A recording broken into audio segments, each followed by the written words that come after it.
Monsieur le Président, Monsieur le Ministre, chers collègues, mes distingués peuples sénégalais, je me tiens ici devant le monde pour prendre la parole, une parole qui m'a été donnée par des martyrs qui se sont battus pour qu'aujourd'hui je puisse parler à leur nom. Je voudrais solennellement tenir une minute de silence malgré la préciosité des minutes qui nous sont comptées.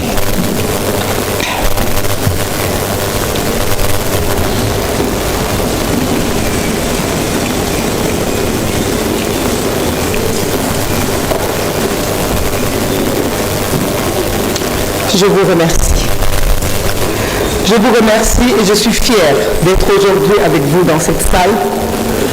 Et je suis fière de vous tous autant que vous êtes. Beaucoup ont épilogué, nous ont parlé de manifestations qui ont amené des morts. Je voudrais rappeler que dans le monde entier, pour défendre la démocratie, des gens manifestent. Je voudrais rappeler qu'ici au Sénégal, de 2012, en 88, en 93, toujours des gens se sont levés, se sont battus pour la démocratie sénégalaise. Certains ont même parlé du nom du Premier ministre ou du chef de l'État. Certains même ont parlé du PASTEF en disant que nous avons appelé à manifester. Oui, nous avons appelé à manifester, comme la Constitution nous le permet. L'article 8 de la Constitution nous autorise à manifester. Ce n'est pas parce que nous manifestons que nous méritons la mort. Ce n'est pas parce que nous manifestons que nous devons être abattus. À Paris, dans la capitale française, des gens ont manifesté, ont pillé, ont saccagé. Est-ce que c'est pour autant qu'ils ont été tués? Non.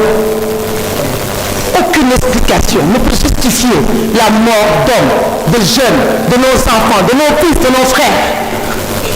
La honte voudrait que ceux qui se sont tués, se sont terrés, se sont cachés pendant qu'on tuait nos frères, la défense voudrait que cela se pèse aujourd'hui.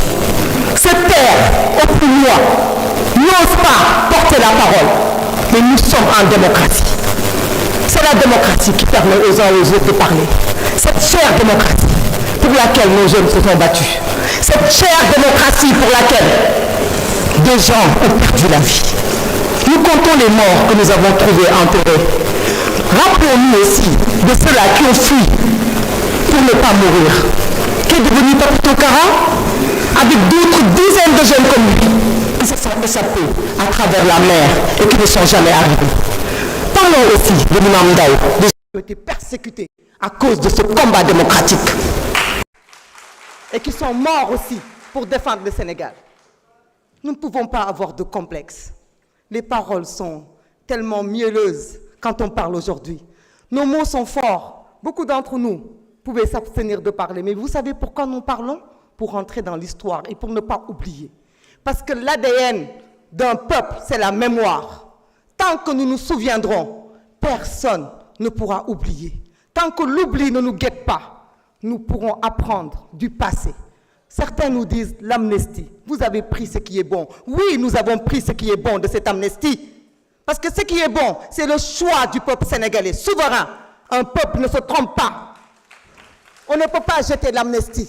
Parce que jeter l'amnistie, c'est revenir sur la décision du peuple souverain d'avoir élu le président Bassirou Diomaye Faye, emprisonné arbitrairement.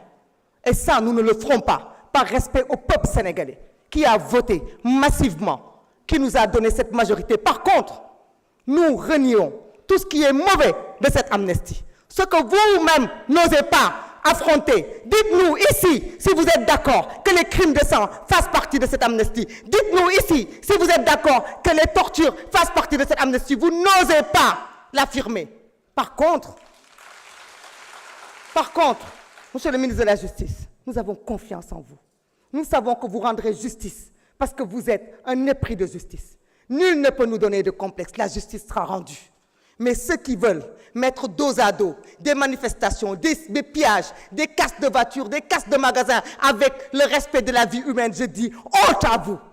Honte à vous et nous sommes là pour vous obliger à vous souvenir et nous sommes là pour que l'oubli ne guette pas notre peuple parce que nous sommes un peuple digne et un peuple qui n'oubliera pas ce qui s'est passé de 2021 à 2024. Nous sommes ce peuple fier. Merci au peuple sénégalais.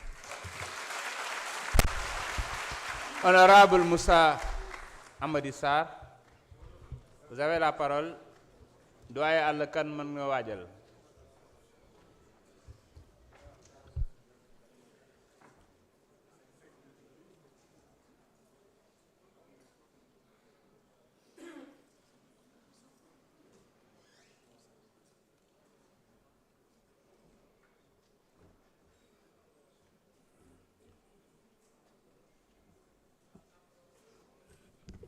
Merci, Monsieur le Président. Monsieur le Président, Messieurs les ministres, chers collègues, je voudrais préciser ici qu'il n'y a pas dans cette salle des collègues qui sont contre à ce que la lumière soit faite. Je voudrais dire qu'il n'y a pas dans cette salle des collègues qui ne souhaiteraient pas que cette obscurité soit élucidée. Le problème, ce n'est pas de mettre dans un camp des gens qui sont contre et d'autres qui sont pour, mais c'est la manière et la forme qui fait qu'aujourd'hui, nous sommes en train de débattre et de d'épiloguer sur cette question. Cette proposition de loi qui nous a été faite appelle de notre part beaucoup d'observations. C'est une proposition interprétant la loi d'amnistie. En quoi elle est interprétative? Pour moi, d'abord, il s'agit d'une abrogation partielle. Parce que tout simplement, la proposition de loi qui nous a été faite abroge les articles 2, 4 et 5.